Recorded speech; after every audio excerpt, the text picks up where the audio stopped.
স্বামীর অনুমতি ছাড়া স্ত্রীর বাহিরে যাওয়া সম্পূর্ণরূপে নিষেধ। কোন স্ত্রী যদি বাহিরে যেতে চায় তাহলে 100% স্বামীর অনুমতি নিতে হবে। ওলামায়ে কেরাম বলেছেন, ওই স্ত্রীর যদি মা বাবা ভাই বোন আত্মীয় স্বজন যদি মারা যায়, স্বামীর অনুমতি ছাড়া স্ত্রী তার বাবার জানাজায় মানে বাবাকে দেখতে যেতে পারবে না। কি গুরুত্বপূর্ণ বিষয় হচ্ছে স্বামী অনুমতি ছাড়া, স্বামীর অনুমতি ছাড়া বাইরে যেতে পারবে না। স্বামীর অনুমতি নিতেই হবে।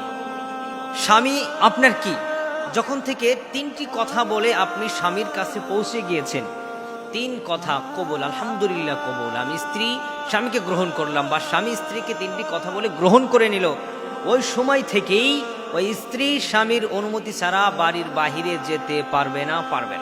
কিন্তু আমাদের সমাজের নারীরা শপিং মলে যাচ্ছে, বাজারে যাচ্ছে, পার্লারে যাচ্ছে, ইত্যাদি কাজগুলো করে যাচ্ছে, স্বামীর অনুমতি নিচ্ছে না।